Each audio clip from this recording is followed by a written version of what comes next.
And according to the Westminster grapevine, Tony Blair is back, which is to say he's moving his staff from his various foundations, that is, into a building in London. And yesterday, the Sunday Times reported that he wants to return to frontline British politics in some capacity.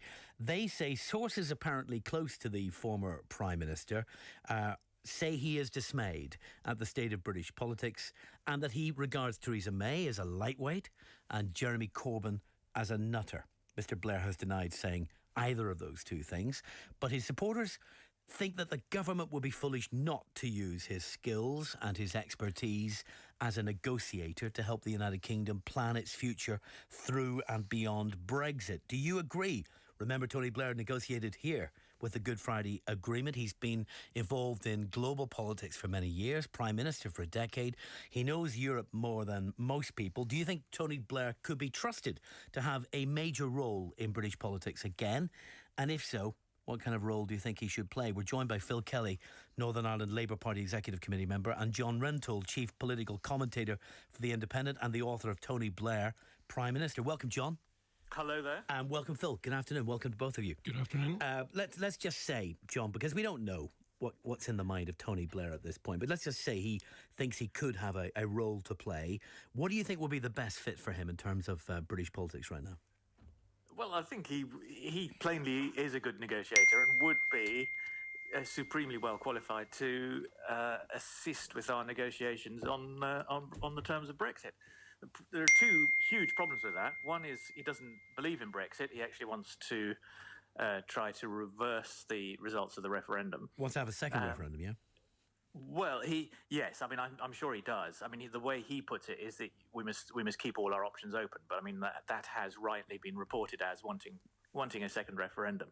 And the other problem, obviously, is that everybody hates him. So I think it's a bit of a non-starter. But he would certainly be extremely well qualified. How do you think Theresa May feels about Tony Blair? Well, just as all those European leaders felt about the prospect of him becoming the first president of the EU, soon after he left office, I think that came up in 2009. They decided to go for a faceless Belgian instead because he was no threat to their existing prestige and position. We all remember that wonderful moment with William Hague in the House of Commons describing that terrible moment to Gordon Brown when the presidential motorcade from Europe pulls up outside Downing Street, and it all begins all over again. Yeah, Gordon Brown pretending that he wanted Tony Blair to get that job was one of the most interesting phenomena of recent British politics. Well, Phil Kelly, it's 2016. We've had Brexit. We've had Donald Trump. We've had all kinds of other things that were unexpected this year. Why not this? Well, I think if you look at what's happening globally, the last thing that you need to try and act as a stymie to these regressive forces that we're seeing in America and throughout Europe is another dead-in-the-water establishment clone. If you look at Tony Blair, I mean, we can pick over his conduct in office. We can discuss that in detail if you wish. If you look at his conduct outside of office in the last couple of years, it's quite eye-opening. This is a guy who, and John will know this, says he's found deep faith, and he's found God. I wouldn't argue with that. I think the God that Tony Blair worships is green and emblazoned with a dollar sign. He's toured around various despots and dictators, lining his pockets of his various foundations, and finally now he wants to bring them back home to roost in London to offer some kind of political message, which really there is no appetite for among any sector. He's setting up a not-for-profit here in London, remember, over and there in London. That's what they've told us. It's a not-for-profit organisation. Incredibly generous of a multi-millionaire who's made his money by looking handing after the assets society. into this charity. Yeah, I don't think it kind of plays against your claim that he's the kind of political message that Tony Blair espouses, William, is dead in the water. It's over, and he's like a decaying zombie that refuses to believe his own political message is dead, and he's stumbling across the political map. He knows how to negotiate, though, doesn't he? Well, does he? Wouldn't you give him that? He was run out of the Middle East peace envoy because he was failing in the role. He certainly didn't know how to negotiate with George W. Bush. What he did know was how to run after the stick that the neoliberals threw him. This is a guy whose intervention is most unwelcome, just like his intervention in Iraq and anywhere else. John, you'd rate him obviously as a negotiator, wouldn't you? Notwithstanding some of the other things that he's been involved in Iraq and everything else that maybe people question, John, but negotiator? Sorry, William. The line keeps breaking up. You'd rate him as a negotiator, wouldn't you? I can't hear you. Can you hear me now? I can, yes. There you are. Well, Phil's just been challenging his skills even as a negotiator, setting aside Iraq and the other things that others may have regrets about, but he challenges even the claim that Tony Blair is an accomplished negotiator. I think we are having a problem with John. Let's try and get John back in another line and we'll go to the phone calls. We are talking to John Rentoul from The Independent and Phil Kelly from the Northern Ireland Labour Party. He's a member of the Executive Committee. Not a fan of Tony Blair, in case you didn't work that out. Hello, Eric. Good afternoon to you. Good afternoon. Same real name as George Orwell. Perfect for this. Go ahead. Tony Blair has a very persuasive personality. I would praise him and criticise him. Praise him for his role in persuading, praise him for his role in the establishing of the Good Friday Agreement for Northern Ireland. Criticise him for persuading the House of Commons to agree for Britain to invade Iraq with the USA. And incidentally, before that Britain invaded Iraq, there was a rally in Northern Ireland saying that Britain shouldn't invade Iraq, and actually I was a member of that rally. So all right, I understand the Iraq stuff, but you do rate him as a negotiator? Sorry? You do rate him as a negotiator? Oh, certainly he's a negotiator, all right. But as I say, the way he negotiated House of Commons to agree to that invasion of Iraq, and it doesn't endear me to All right, so that's a deal breaker for you, Eric. Thank you very much. Keith, what do you think? Would you like to see Tony Blair back in politics? I wish people would wake up and smell the coffee. Tony Blair is yesterday's man. Tony Blair needs to be tried for what he done to all these innocent people in Iraq. I don't care if he's the best negotiator in the world. It doesn't mean to say he's a God-given right to stick his neb in. Let the people who are elected do it. This man is finished. We don't want his opinion here. I might have respected him years ago, but no, I do not want Tony Blair. We have moved on from him. The place is better off without the likes of Tony Blair. Keith, what was the deal breaker for you with Tony Blair? Everything. The man is... Well, you said you once respected him, so presumably there was something once originally. Respected him, like he brought in the minimum wage and stuff. Yeah. But then him and his government brought in this thing for the disabled, because I am a disabled person. Mm-hmm. Basically, and yes, he might have negotiated part of the Good Friday Agreement, but it wasn't him single-handedly. But you can't have a man negotiating anything like this when he has got major blood on his hands and has not been punished for his crimes. If you and I done that, we would be punished in a court of law. So I don't see, because his class himself has been so special, he thinks he can get away with it. All right, Keith, thanks very much. John Rentoul's back, I hope, on the phone line. John, welcome back. I am. You said at the very beginning, big problem with this proposition. Everybody hates him, and I think I'm now giving you evidence for that claim. Yeah, well, not everybody, but I mean, there is a large body of opinion which is completely unreasonable about Tony Blair's record. I mean, if you look back, Tony Blair was actually, on balance, a good prime minister who achieved great things, especially, I mean, not least in Northern Ireland, but as has been demonstrated, people are unreasonable about him and will not give him the. Or another way to put that, they just don't trust him. They don't trust him. Yeah, but I mean, for completely unreasonable reasons. They refuse to accept that he went into the Iraq business for what he thought were the right reasons to defend the national interest and keep the country safe. But people won't accept that because this alternative narrative has just become completely. Is that not quite understandable, John, that people will not accept what he says because what he said and did led to a complete mess? I'm convinced. What George Bush did, yeah, and Tony Blair went along with it. Yes, and I'm absolutely convinced, John, that you're a sycophant whose career is largely propped up by your books about Tony Blair and the light that he shines upon you. I'm convinced Tony Blair's like Dorian Gray. You've probably got a painting in your attic of Tony Blair circa 1997, smiling, flushed with youth, and what we're left with in this reality is the corrupted, shriveled. What about engaging with the actual issues instead of? Let's engage with the issues. Let's engage with what kind of Europe is he going to negotiate for? A man who works for J.P. Morgan, gets millions of dollars from the Saudi regime, who goes to the Kazakh regime, negotiates trade and oil deals. Not for profit, I don't care if it's for profit or not. The man has made millions of pounds and a fortune since leaving power. All right, language there, Phil. The difference between not for profit and for profit is whether you make the money or not. He's had a controversial career since he was Prime Minister because as I say, people have developed this incredibly unreasonable story about him. But I think we should look back at his time as Prime Minister and give him credit for some of the good things he did. 030 30 80 55 55 for your calls. We're talking about whether it would be helpful to the United Kingdom, where it is right now in terms of the Brexit negotiations, to have someone with the experience, the skills, the knowledge, and he's been around many corners, hasn't he, across the world in politics, someone like Tony Blair, maybe John Major as well. Bring them into the negotiations to help the negotiation. Do you think that would help? Would it be a good idea? We're talking to Phil Kelly and John Rentoul. Another John's on the line. John, welcome. Hello, how are you? What do you think of Tony Blair? Tony Blair is one of the biggest con men that ever became a Prime Minister. And I'll never forget what they done to the man Kelly, who he sent out about the bombs that were supposed to be in Iraq. I remember Mr. Kelly up back and told him there was no bombs. He still went against the people to send the troops out there. And not only that, they had the death of Kelly, who was a good man. Now, whenever the war was over in Iraq, I was left in a mess.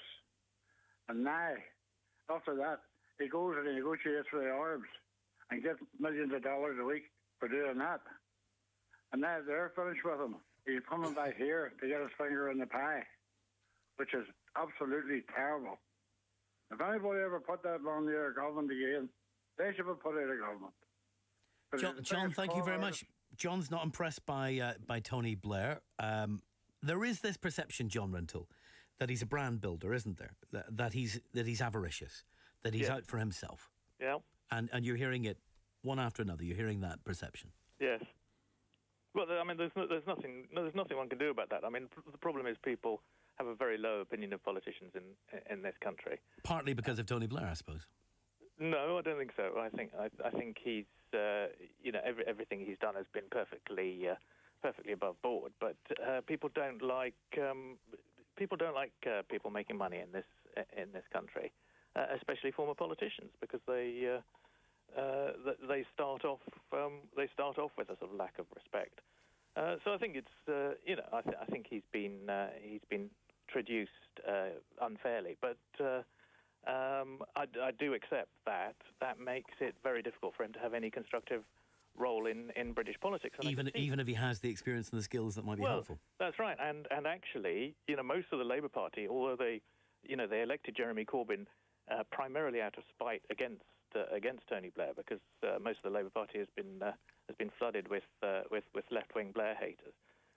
They actually agree with Tony Blair. No names, Europe. No pactual. I got it. Yeah. Are you one of those who have flooded the Labour Party, by the way? I'm one of the flood, yes. I'm one of the flood of normal people inspired by a political message that actually means something. Because, John, what Blair espoused, this talk of Blair the negotiator, Blair has a fetish for power.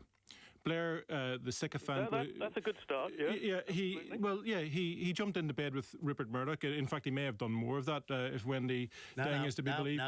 Also, this is the man who honoured Sir Philip Green. We're living with Blair's legacy every day. We're living with it in the PFI that is hung like an albatross around the neck of the NHS. We're living with it in the academisation of schools. We're living with it with the bodies of refugees washing up on the shores of the Mediterranean because of the instability. Well, it's the party you're part of. It wasn't just Tony. Yeah, and absolutely. And this party you're part of.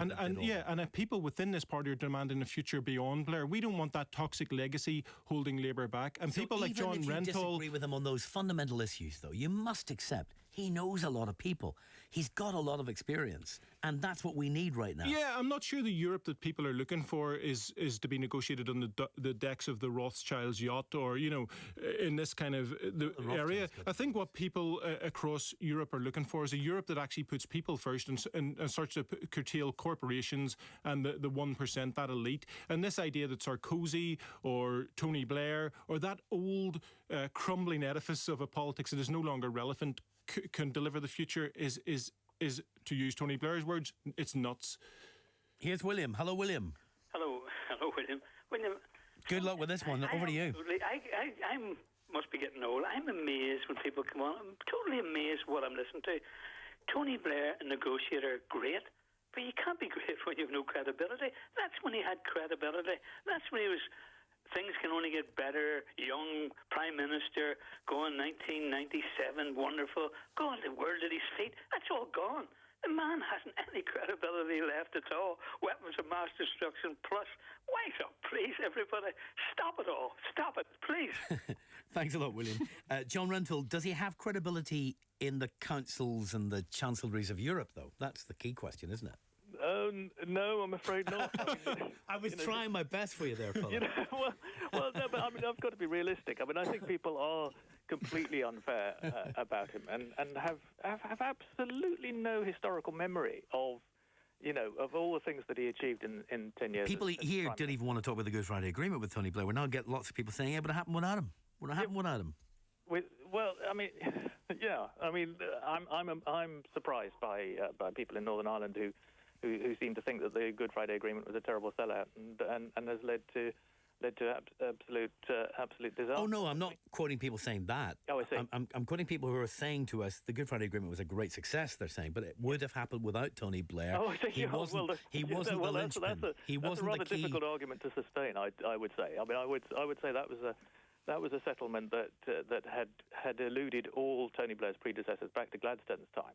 And to suggest that, you know, that was just something that, you know, any fool could do. It's a bit like that idea that, you know, you could have pinned a red rosette on a donkey and it would have won the '97 election. I mean, you know, obviously there's an element of truth in it. You know, there were other people involved. John Major certainly paved the way, but it was Tony Blair who Bill Clinton was involved, and of course our local politicians were quite helpful, weren't they? Well, indeed, but it was Tony Blair who actually made it happen in the end. And you accept that, Phil, wouldn't you? I don't know that anybody else could have. Listen, I would. He changed the British government strategy. I would commend the Blair administration on the Good Friday Agreement. What I couldn't say Tony Blair there. You had to say Blair administration. What I won't do though is allow them to brand the Good Friday Agreement and to make it as if peace was delivered by statesmen. Peace was delivered by trade unionists, men and women in communities working for years to deliver that. And the idea that suddenly at the 12th hour, statesmen round tables delivered peace. You needed the politicians to do it, and he was one of them. I'm not going to fully criticise it, you know, in that regard. Would you give him some credit? Yes, absolutely. But, you know, one of the words as well that you quoted and then Tony Blair denies saying was lightweight. He accused Theresa May of being a lightweight, something I probably agree with him on. But Tony Blair's legacy within the Labour Party is to leave us with a parliamentary Labour Party which is full of, to want a better word, lightweights, Blairites with no economic sense, with no alternative to the Tories, that has left a political party that essentially was lobotomised of real politics. And that's his legacy. And is also the legacy of his economics was found in 2008, deregulation of finance, and we've seen what that has done across Europe and across the globe. The man should be forgotten. I wish we could write him out of history. John, what do you think, Tony, we've mentioned the Good Friday Agreement. Obviously, let's just park the Iraq War debate. We've talked about that. What do you think, in terms of a realistic, in your term, a reasonable assessment of his legacy? What do you think we should be talking about? Well, I think you've got to look at the way that he rescued the great public services in this country. The NHS. I mean, people have very short memories. The state of the NHS in the late 1990s was shocking. I mean, we're heading back in that direction now, which is tragic and terrible.